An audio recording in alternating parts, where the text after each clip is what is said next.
Há algo mágico nos filmes que amávamos quando éramos crianças. Eles despertavam nossa imaginação e nos faziam acreditar que tudo era possível. Às vezes, quando crescemos, essa magia se esvai e começamos a enxergar imperfeições em nossos filmes favoritos. Mas em outros casos, os filmes continuam nos encantando e ressuscitando aquele mesmo sentimento de quando os vimos pela primeira vez. Jumanji é um desses filmes. Vagamente baseado no livro do escritor e ilustrador especializado em literatura infantil Chris Van Allsburg, Jumanji começa com o desaparecimento de um menino chamado Alan Parrish, que, segundo uma amiga, foi sugado para um jogo de tabuleiro. 26 anos depois, duas crianças encontram um jogo de tabuleiro no sótão e decidem jogá-lo. Ao iniciar o jogo, Alan é libertado, mas ainda precisa terminar o jogo para realmente ser livre. Eu sou Júlia Gavilã e esse é o Mais Que Um Filme. Diferente de diversos outros autores, Hollywood foi até Van Allsburg. Vencedor na medalha Caldecott, o maior prêmio para livros infantis ilustrados, Jumanji foi lançado em 1981 e, além de elogios, rendeu uma geração de cineastas que presentearam seus próprios filhos com o livro.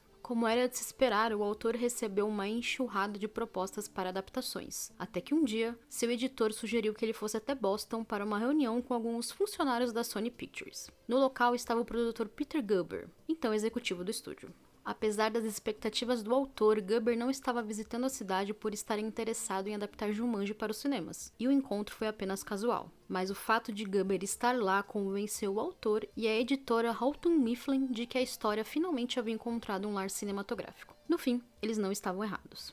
Van Allsburg escreveu um rascunho do roteiro como um contrato de opção, onde essencialmente os direitos de um material de origem são alugados para um potencial produtor cinematográfico. É concedido ao produtor a opção exclusiva de comprar os direitos sobre o material, desde que compre os termos do contrato e produza um filme ou uma série a partir dele. Escrevendo em blocos amarelos, ele gostou do desafio de transformar um livro ilustrado em um filme de 100 minutos. Entre as expressões que o autor aprendeu em sua imersão na indústria cinematográfica está colocar canos, que basicamente consiste em colocar elementos cruciais no desenvolvimento da história. Isso significa que o comportamento de um personagem no ato 1 explicará as reviravoltas do enredo no ato 3, um processo diferente do que escrever um livro. Segundo o autor, o estúdio quase abandonou o projeto se não fosse pelo tratamento do filme, que lhe rendeu créditos por ter adicionado material narrativo que não fazia parte do livro. Um desses rascunhos até tinha um toque de mistério e surrealismo que se perdeu nas escritas do roteiro. Os produtores apresentaram o primeiro roteiro ao cineasta Joe Johnston, que havia sido bem sucedido ao trabalhar com crianças e efeitos visuais em Querida, Encolhe as Crianças, lançado em 1989. A atriz Star Pictures concordou em financiar o filme, mas tinha uma condição: o papel principal deveria ser de Robin Williams. O problema é que o ator não havia gostado do primeiro roteiro escrito por Jonathan Hensleigh, Greg Taylor e Gene Strain, a partir dos rascunhos do escritor, e não queria trabalhar no filme. Nem o próprio Van Allsburg gostou do que leu. Apesar da exigência do estúdio, Williams não foi a primeira escolha para interpretar Alan. Tom Hanks foi a primeira opção, mas recusou devido aos seus compromissos com Apollo 13.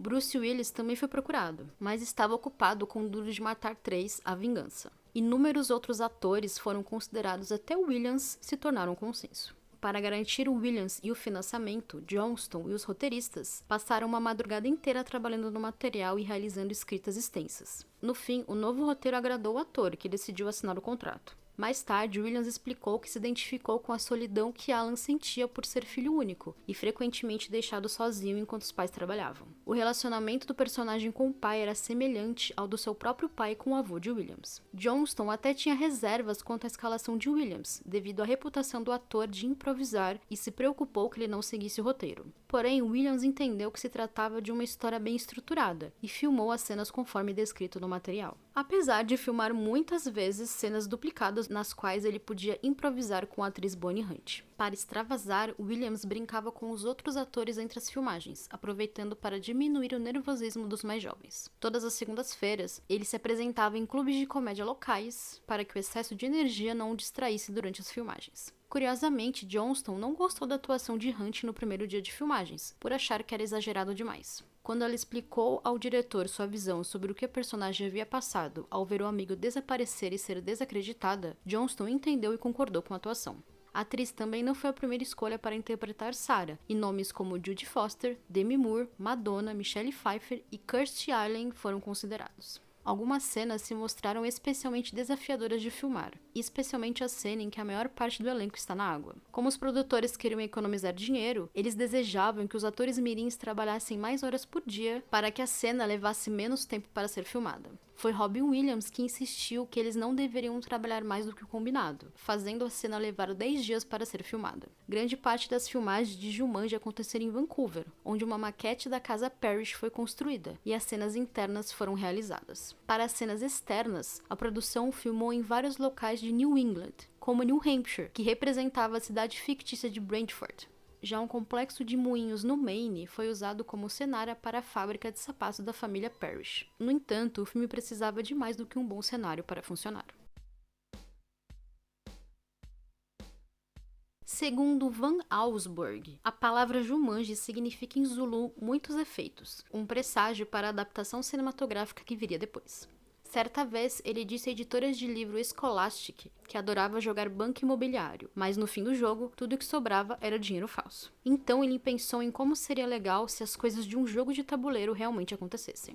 Para que o filme funcionasse, a produção precisava criar um mundo que fosse real em tela e fizesse o público acreditar que era possível ver mosquitos gigantes saindo do tabuleiro. Johnston, que começou na indústria cinematográfica como artista de efeitos especiais na franquia Star Wars, também sabia a importância de bons efeitos. Em 1995, grande parte de Hollywood havia adotado a computação gráfica para ajudar a contar histórias visualmente mais elaboradas. No entanto, com os efeitos digitais ainda na fase inicial, Johnston decidiu empregar muitos efeitos práticos em Jumanji. A Amalgamated Dynamics Inc., por exemplo, foi a responsável por trazer técnicas mais tradicionais, incluindo bonecos em escala real e animatrônicos. Fundadores da empresa, Tom Woodruff Jr. e Alec Giles foram os criadores dos animais animatrônicos. Com efeitos visuais ambiciosos, as partes digitais ficaram a cargo da Industrial Light and Magic. No começo, o diretor não tinha confiança que a produção seria capaz de fazer tudo o que tinha no roteiro, como uma manada de rinocerontes nos corredores de uma casa ou animais silvestres correndo por uma pequena cidade.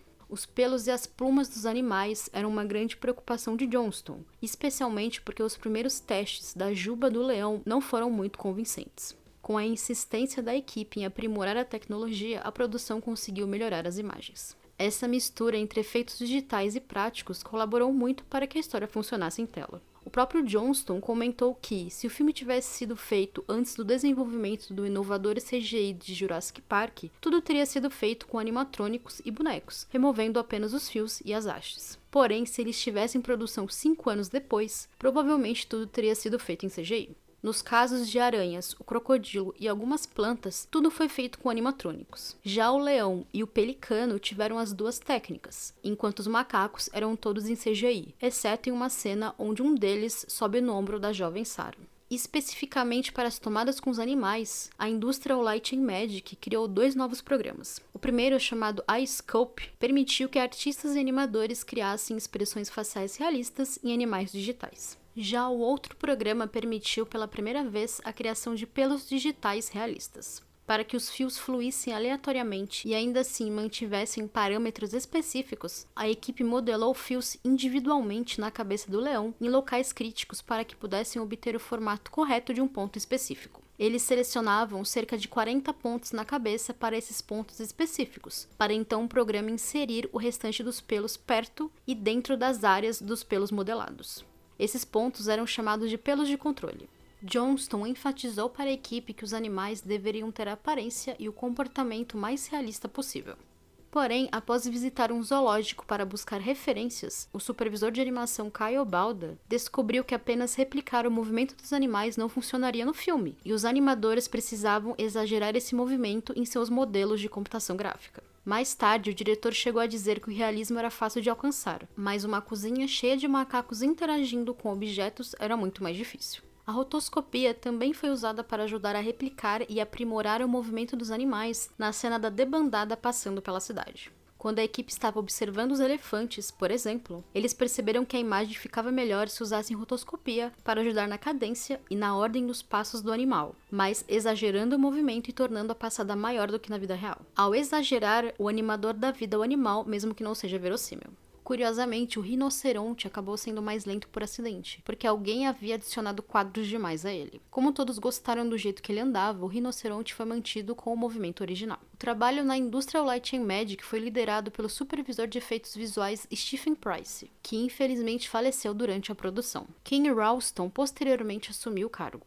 No fim, essa dedicação da equipe em modelar os animais acabou se tornando uma crítica negativa dos jornalistas na época do lançamento, em 1995. Muitos consideravam um filme muito assustador para crianças e até questionaram o uso excessivo de efeitos visuais, afirmando que o Jumanji era muito dependente deles. Eram outros tempos onde o público, a crítica e a indústria não tinham a mesma visão sobre efeitos visuais computadorizados. Mesmo que Jumanji não seja o filme familiar favorito dos críticos e tenha tido um desempenho razoável nas bilheterias, o filme conquistou muitos fãs ao longo dos anos e rendeu uma série de TV animada e sequências, além de um reboot. Inesquecível para quem viu quando era criança, Jumanji ainda ficou marcado como um dos filmes mais memoráveis da incrível carreira de Robbie Williams. Eu sou Júlia Gavilã e esse é Mais Que Um Filme. Me siga nas redes sociais para acompanhar o que eu faço por aí e bater um papo comigo. Também siga o feed do podcast para não perder nada e conheça o Catarse do Mais Que Um Filme. Ou me pague um café via Pix. Até a próxima!